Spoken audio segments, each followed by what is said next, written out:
Let's get this Suzuki party started. Yes, indeed. I love it. GS 1150E. Quick question for all my experts. What is this GS 1150E going to sell for? What are our guesses here? 4,500. 6, 8, 9, 4,500. Oh, we're all over the place. Here we go. Here comes this GS. Suzuki GS 1150 EM, highly original condition. You're right, how much you're 10. You're 10, negative 5 pounds and out of bed. 5 pounds and out of $1. 5 pounds and out of bed. 5 pounds, 3 pounds and 3,500. You're trade 35, 4 pounds and out of bed. $3,500, 4 pounds out of 45. 5 pounds and out of 5,500 out of bed. 5,500, 5 pounds and $5,500. You're 5 pounds, negative 5,500. 5 pounds out of bed. 5,500 out of bed. 5 pounds and out of 5,500. Here to else, 5,500 out of bed. 5 pounds another, 5,500. Last call, 5,500 another, 5 pounds another, 5,500.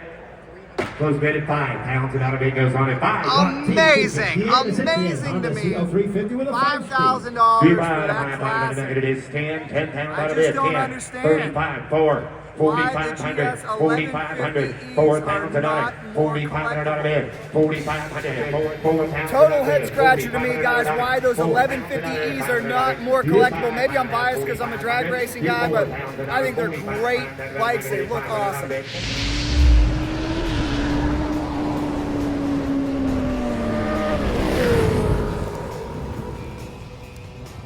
We are here once again. That's right, Suzuki fans. It is the 2025 Mecum Motorcycle Auction. I am Jack Rapella from Cycle Drag. On the other side of the camera with us, man, we're going to meet in a few moments, Clay Baker of Moto Nexus. Good to have you here, Clay. Thanks so much. Great to be here. This is a blast. Well, I did the top 10 Kawasaki's. I promised you guys I would do some other makes. Want to do the top 10 Suzuki's, but here's what's amazing. Finding 10 Suzuki's here at the Mecum Motorcycle Auction, not as easy as Clay and I thought. Kawasaki really seems to be dominating the Japanese vintage collector market, but I'm going to give you my top 10. I love that GS that we just saw moments ago. We'll circle back on the 1150E, but why don't we pay a little homage, a little love to a motocross bike. RM125. Yes, it is. Yeah. The first RM125. In fact, this is a 1975 Suzuki RM125, really a game changer. What a run it was for the RM. And if you look at this one, look at the restoration. Look at how clean it is. Has to be the restoration is perfect. This is a full frame off, nut and bolt. Look at the fuel system. Somebody meant to put some gas through this, buddy. Yeah, upgraded carburetor. So what that means is it's a rider. And you know what we say? Don't hide them, ride them. I love the philosophy here. I don't know, maybe somebody will buy it and take it back on the motocross track, or maybe just putt around some paved roads and keep it so nice and clean, but it is a piece of history, guys. First ever RM125. Let's continue with this Suzuki party, and we're going to jump right into my number 9 pick, and ta-da, it's right here. Suzuki RG Gamma from the year 1989. I've spent so much time talking about the Kawasaki H2 750. If you watched my last Kawasaki video, you know that that comprised 2 picks, because we also did the Milliard H2 1000. Well, this may be arguably the most collectible, maybe even, you know, if you're not going to say the most collectible, second most collectible 2-stroke out there. Suzuki guys love these. Sport bike guys love these. They say it is the best performing, best handling 2-stroke street bike ever made. And one of the reasons why it is so rare is, remember, this could not be sold in the United States in the year 1989, being that it was a 2-stroke, couldn't be sold here. So a lot of them were imported in from Canada. This one, just an amazing restoration. Clay, what do you think about this one? How would you grade it? Jack, this is stunning. You know, a scale of 1 to 10, this is a sweet 10. It's a beautiful restoration done by somebody who really knows what they're doing. Lance Gamma, you know, Mr. Gamma himself, and it just, every detail is perfect. This is not only a great rider, but it's a great show bike. 4-cylinder 2-stroke. I've got to hear them run. They make a whole lot of smoke. They make a whole lot of noise. I still want to ride one someday, I'm hoping. Got to ride an H2 this year, so we'll put this one on the bucket list and hope that we can ride it. There are my picks 10 and 9. We still got 8 fantastic Suzukis to go. And by the way, if you had any of these bikes, if you know anything about these bikes, we want to know your comments down below. This is just my list, subjective. Making a top 10 list is not the easiest thing here, because there's a lot of great bikes, even with the Suzukis, but we're going to try. Let's go find pick number 8.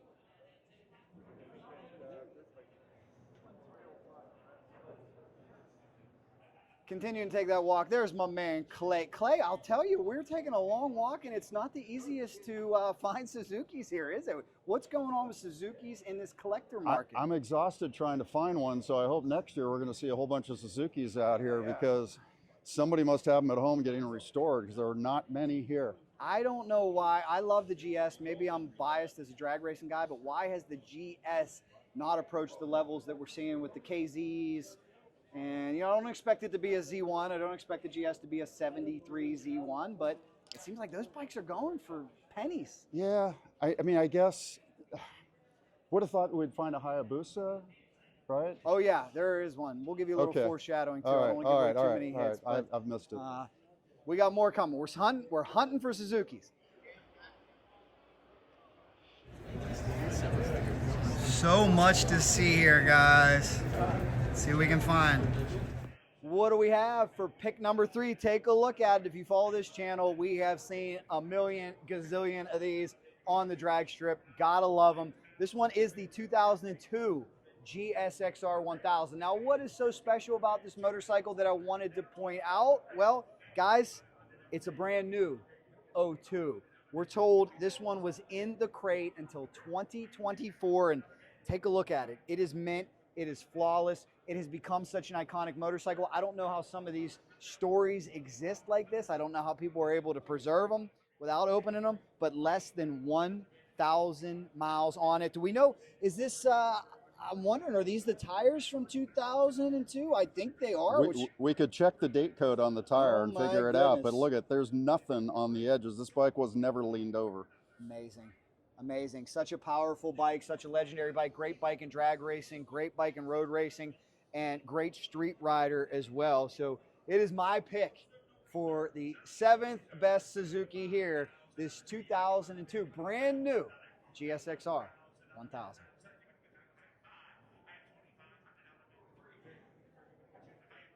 Here's where the bikes go that do not meet their reserve. They come here to the bid goes on, where individuals can still make an offer on them. 6,500. So $6,000 to the Canadian.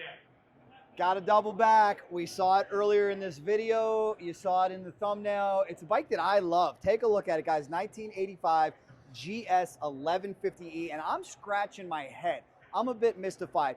This bike was like a Rolex in terms of engine. One of the best engines of all time. We know it is still the choice of most racers in the sport of motorcycle drag racing. It's incredible. 16-valve head, double overhead cam, had the full floater suspension, had some upgrades from the previous GS 1000.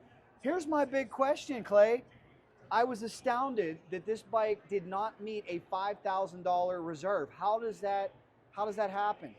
Why is there no collectability here? Were these overproduced? Are we just not there yet? That I don't expect a GS 1150E to be a Z1. I don't expect it to even be a KZ, but I mean, $5 grand? Come on. Yeah, this one is a bit of a head scratcher, but you know, only 4,800 miles on it. It's not beaten to hell. It doesn't look like it's been laid down or anything, but condition is everything when it comes to price. And some of the things that I see on this bike, if say this came to our show and we put judges on it, they'd be spotting this stuff right away. And it's all really fixable. You know, like we have some paint that's come off of the master brake cylinder because brake fluid kills paint. And we've got, you know, some conditions down here where there's some light rust that can be cleaned up, and, you know, on the pipes, the same thing. But you know what? This would be a great daily rider or a base for somebody who's trying, like you say, to build a drag bike, right? Yeah, and what we've seen with some of our other bikes is there's a lot of collectability in original. Maybe this one is still too new in 1985 that they're going to pick it apart. Like you're saying that, you know, if it was 73 Z1, you would probably tell the guy not to touch anything, right? Yeah. To leave it original. But so if I had to put a value on this, you said it didn't clear $5 grand. It didn't clear. I think it stalled out at $5 grand. The reserve was 5,500, I believe. So okay. That's why it's here. So if I was putting a value on this without knowing any of that, I would have said a range of 4 to 6 grand. I probably wouldn't go over 6, but I'll bet you this seller would take 6. And you know, even at $6,000, this is one hell of a bike. It is. You know, it's a lot of machine. It's a great seating position, and it's just beautiful to look at. I know And drag racers that might spend that just to get the cases, because there's a little case shortage for the GSs out there because they have blown so many of them up. But Yeah. great bike. I love it, guys, and it is my pick for number 7 here at the Mecum Motorcycle Auction. 4,000 bid on the bike off the block. 4,500. Disabled military and first responders. A real treat for you guys. Like I said, you never know what you're going to see here. This one is very unusual, maybe the most unusual motorcycle Suzuki ever made. Made from 1974 to 1976. It is the RE5. This one from the year 1975, but here's the kicker, guys. Take a look at this right here. What type of engine is this? No, it's not a Mazda RX-7. It is a Wankel rotary engine, no pistons. Totally eccentric, totally crazy. Only about 6,000 of these motorcycles ever produced. Clay, you got to help educate me, because I don't even know much about this Wankel, other than the fact that a lot of people told me be careful about those RX-7s. They didn't necessarily like working on. Yeah, so instead of pistons going up and down vertically or at an angle, right, you've got a rotary disc, kind of like a rounded off triangle, spinning inside, and the whole idea was that it would be more efficient. I'm not sure motorcyclists have ever really cared about efficiency over power and sound. Take a look at some of this stuff too, Clay. I mean, just how different this thing looks. Like a space oddity. Look at the dash here, how different it is, how different the lights were. I If mean, you reach down inside of here, there's a little trigger. how about that? There we go. Wow. So, But look at the mileage on this thing, 2214. oh my goodness. This bike was loved in a collection. I'd like to hear from somebody who ever had the opportunity to ride one, from somebody who ever had the opportunity to work on one, but no doubt about it, this is a piece of history and very, very unusual. So a rotary engine, does it fall into a category of 4-stroke, 2-stroke? Help me out, Clay. It would be 4-stroke. It's a 4-stroke. It's gas only. We're not mixing gas and oil, okay. so. Okay. All right, somebody's going to call me out for saying that. Excuse my ignorance on this, guys, but I do love it. I can appreciate the history. I can appreciate how unique it is. It is a 1975 Suzuki RE5 with a Wankel engine.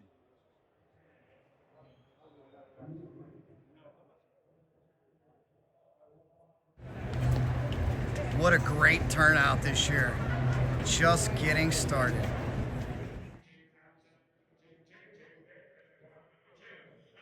Pick number 5, we got to get a race bike in there. Are you in the mood for a Pepsi? Are you an old school road racing fan? You know the name Kevin Schwantz. He is your 1989 world champion. This is his 1986 RG Gamma, backed by Pepsi.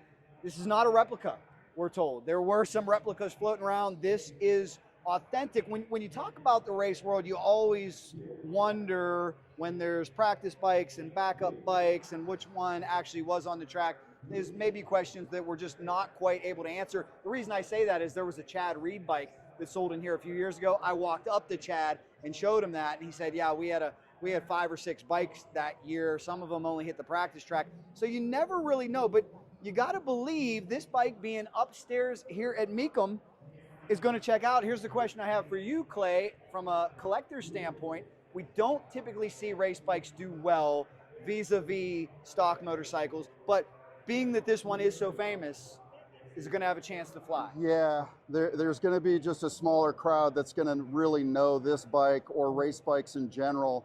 Yeah, race bikes, unless they have some really important lineage from the racer himself or something, or it's a Steve McQueen bike or something like that, they're sort of like the choppers, right? A lot of money goes in, but they don't often bring a lot of money at auction. Very true. However, I think this one's pretty special. The condition is fantastic. I think it's just a cool bike. We're just talking to the security guard, and she said it best, right? This is badass. Yes, it is indeed. And how about that? 2 RG Gammas making my list, but deservedly so. It is my pick number 5. Let's go find 4.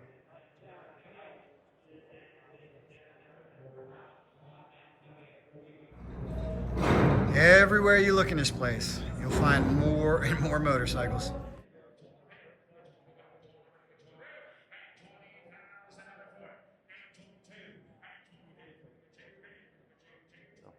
pick number 4, and this bike certainly wasn't for everybody. It was a deviation for Suzuki, and I think it has just become more famous. The legend has grown year after year, kind of like the CBX, maybe rejected at first by some of that market back in the 70s, but more appreciated now. And I tell you right now, the Suzuki Katana from the first year, 1982, is a legend. Now, why was this bike so radical and not accepted for everybody? It took some time to get used to.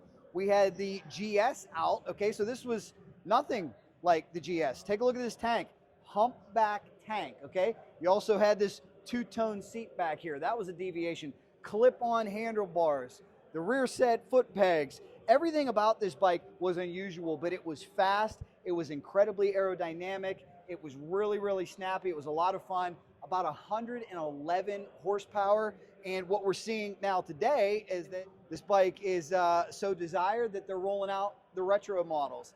And I love it. This one right here, I believe, did we say 515 miles, Clay? What do you think about this? 515 miles. This bike has been in a collection for a number of years. It's in excellent condition. It's just a beautiful bike. And they only brought 2,500 of these into North America. So very limited edition. If you're a collector and you're looking for a Katana, this is a great example that could easily go into another collection. Or if you like that 111 horsepower, I mean, it's a nice way to go pick up the milk. I'd like to ride one. Almost, you know, this hump tank right here. A lot of people found it uncomfortable. Some guys would say put a tank bag on it, lay on it, but it's a lot of fun. Don't call it a can of tuna either. I remember the haters would call it a can of tuna. It is a Katana.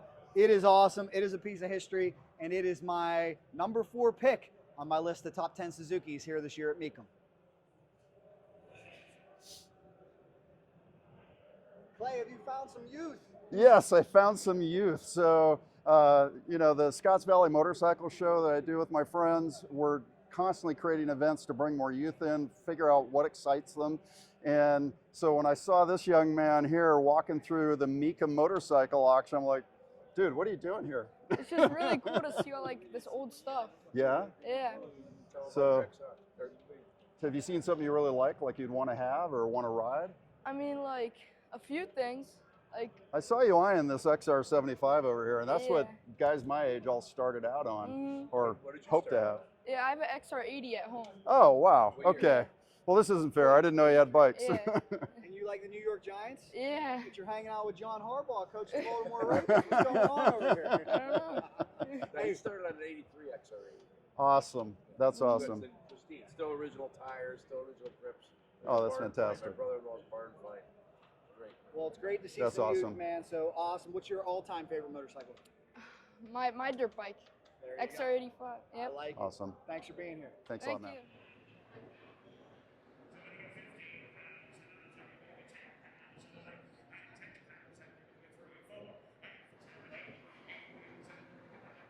That brings us to pick number 3. Do it for Dale, right? Well, Dale would be proud of this one because it is so dang rare. Only 500 of these. It is a special edition 1986 Suzuki GSXR 750 limited edition, guys. The odometer says 4,906 miles. This, of course, is the legendary 4-stroke double overhead cam, oil-cooled inline 4-cylinder machine. It's got a 6-speed constant mesh transmission with a dry clutch. This bike has the original exhaust, blue 18-inch alloy wheels, triple disc brakes, 4 Mikuni carburetors, electric starter, clip-on handlebars.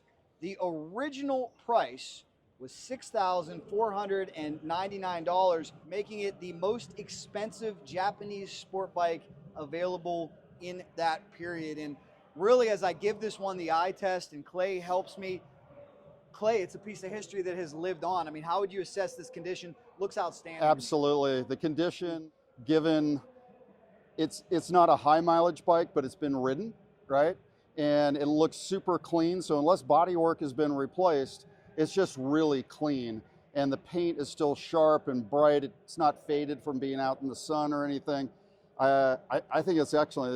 This should definitely bring a premium price. Great pick, something that I wasn't expecting to see here, just a 1 of 500. You always wonder too if these bikes could talk. where are the other 499? And of those 499, how many are still intact? You figure a few of them unfortunately got crashed. A few of them might be in dealerships or hanging in bars, who knows? But this is one of them. This is one of 500, and it is my pick number 3, which brings us down to the final 2.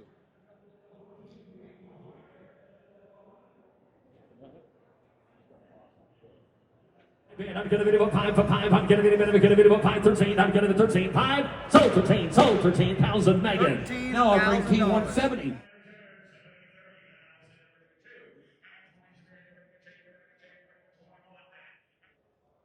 You ready for number 2? That's a good pick for number 2, but Clay, that's not number 2. Number 2 is over here. This one deserves honorable mention. Beautiful 1980 Suzuki GS 1000. Since I already put the 1150E on this list, I gotta look to the first liquid cooled Japanese motorcycle, affectionately known as the Waterbuffalo. What do you think about this Suzuki GT 750? It's pretty.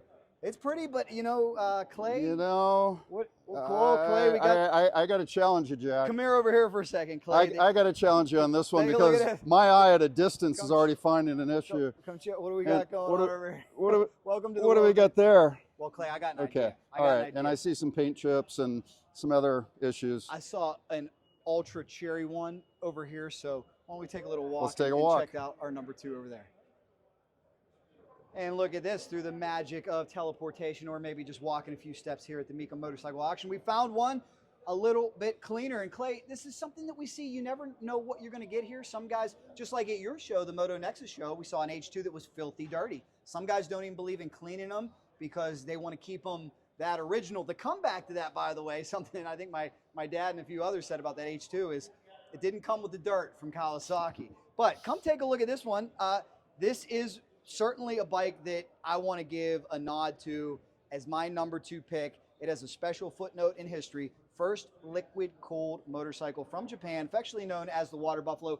According to this tag here, also called the Kettle. I've never heard it called the Kettle, but I'm sure maybe a few people do over there. This thing was marketed as the Le Mans in the North American market.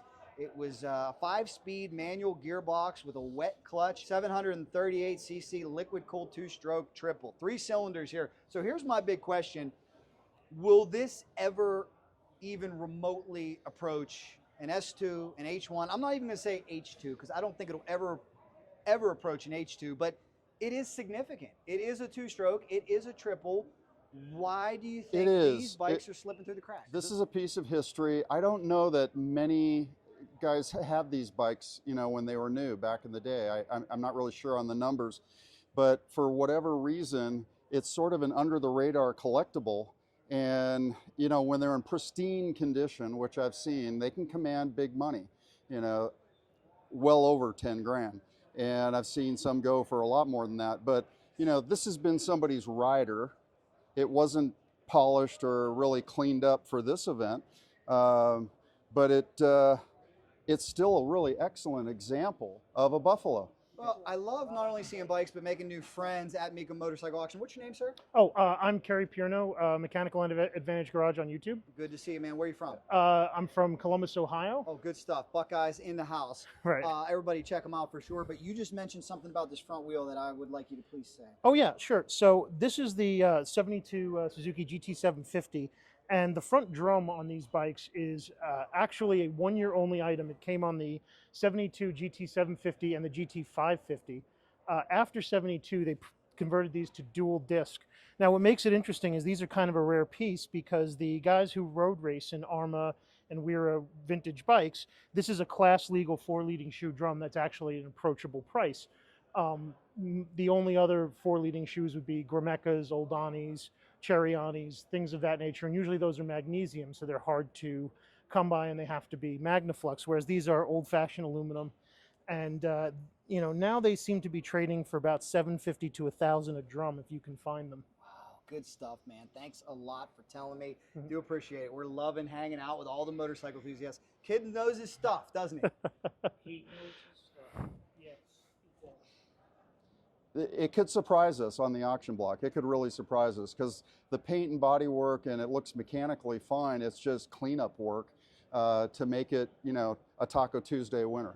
I love it, guys. It is my number 2 pick. It is a piece of history. First liquid cooled bike from Japan, the Waterbuffalo. So what is number 1? What's Jack going to pick? And by the way, before we get to number 1, leave me your thoughts down below if you've ever had any of these bikes. Again, we want to hear those stories. We want to hear about your favorite Suzukis. What did I get? What did I miss? Subjective list. What am I going to put at number 1? Let's go find out.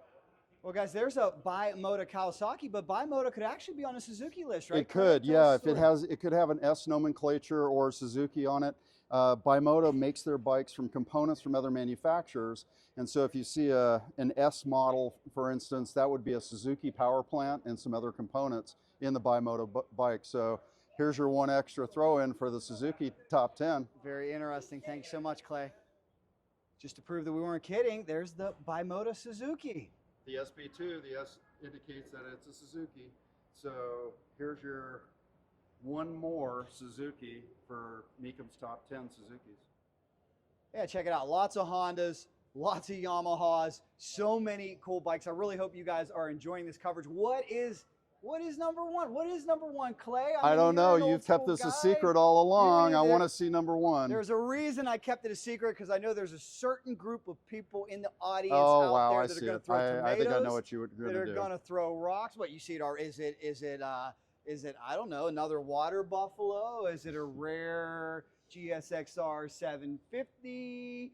Is it another Katana? No, ladies and gentlemen. Excuse me while I reintroduce you to what I like to call the OG, the 1999 Suzuki Hayabusa. Yes, I am biased. I'm a Hayabusa owner, and I was reluctant to pick this as number 1. Why was I? Because we're surrounded by amazing vintage motorcycles. 1999 wasn't that long ago, but I think people in my age group kind of look back that way. You know, if you're in your 40s, you think 99 wasn't that long ago, but guys, we're talking about 26 years ago, and here's the most amazing thing. This bike is still going strong today. We are now in the 3rd generation of Suzuki Hayabusa. It took the hyper bike to the next level. It took motorcycle performance to the next level. We can thank this bike for the ZX14, which would be Kawasaki's response, and it has become the quintessential bike on the drag strip. We know that if you've ever watched my channel or ever seen some fast pro street racing. But I really think that when you look back at history, and Clay, you can speak to this, because big shout out to the KZ series, the GS series, all these legendary bikes.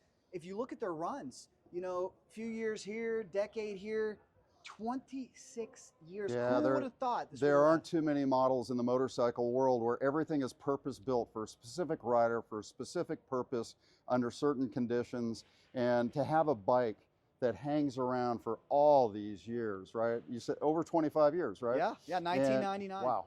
You know, and I know what was funny for me is I think the first time I saw a 99 Hayabusa show up at Mecum was like 2020, and it looked so out of place. Maybe that's just me because I'm so used to seeing them at the drag strip and they're so new, right? But it's like, honestly, it is a first-year model of an iconic and legendary bike that really changed the game. 1,300 cc's. If you've ever been on one, Clay, have you ever ridden the Suzuki Hayabusa? I haven't, and I would love to. Come visit me. You can. You might have to put a little escrow down just in case. No, I'm just kidding. You're okay. But here's the problem. This throttle on a Busa, you know, the first time I got on it, it reminded me of a roller coaster at Cedar Point or Kennywood, where I'm from in Pittsburgh, and it said, "Come on, ride me. Come on, ride me." So you have to be careful. You have to exercise discipline. And I liken this bike to probably where guys were with the H2 750 back in the day, why it's known as the Widowmaker. Sure. People with no motorcycle experience jump on it, they're going to get in a lot of trouble. This is a bike you really, really have to respect. I cringed when I was at the University of Florida and I saw a kid, let's just say his parents had a few bucks and he decided, I'm going to be a motorcycle rider. First bike, Suzuki Hayabusa, flip-flops and a tank top. No, that was not a good idea. I told him, I said, please, go learn on a dirt bike, go take some courses. Don't let a Suzuki Hayabusa be your first bike. But I will say this too, in terms of comfort, some people think you need to wring their neck. This bike has so much torque. I think it's a very comfortable highway cruiser at 3,000 or 4,000 RPMs. Also, a lot of people consider it a much heavier bike than the GSXR 1000. I find it comfortable on the twisties. You may not do a whole lot of knee dragging on this thing, but I think it turns well, and I absolutely love it. So Clay, you're gonna have to come visit me in Florida. I will. I mean, it's just so long and sexy and all these shapes. I just think it's a gorgeous bike. I can see why you picked it as number one.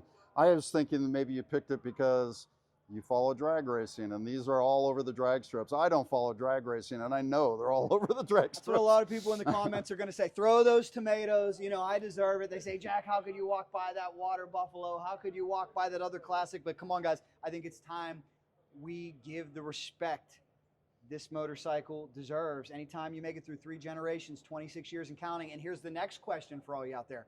How long will we go with the Suzuki Hayabusa? Could we be looking at 30 years? I don't think Suzuki has any plans of shutting down production. You know, the Honda 754 was an instant classic when it shipped on day one. Maybe that's what we're looking at here. One day we're going to look back and say, the Hayabusa was the instant classic from the first shipment. Yes, it was. Well, Clay, so much fun I had with you. Thank you, guys. Thank you, everybody, for watching. This is pick number 1. Again, leave me all your thoughts, all your memories. Make sure you watch our first video, top 10 Kawasaki's, also top 10 Hondas coming as well. So get subscribed so you don't miss a thing. This channel is all about entertainment, subjective list, so you can disagree with me, but next time you get here in person, you can make your own list. I want to hear about it down below. Thanks so much, guys. Subscribe right in the middle. If you like this video, here's another one for you. You know, if there's anything fast motorcycles, we're in from South Point Hotel and Casino, Las Vegas, Nevada. Cycle Drag.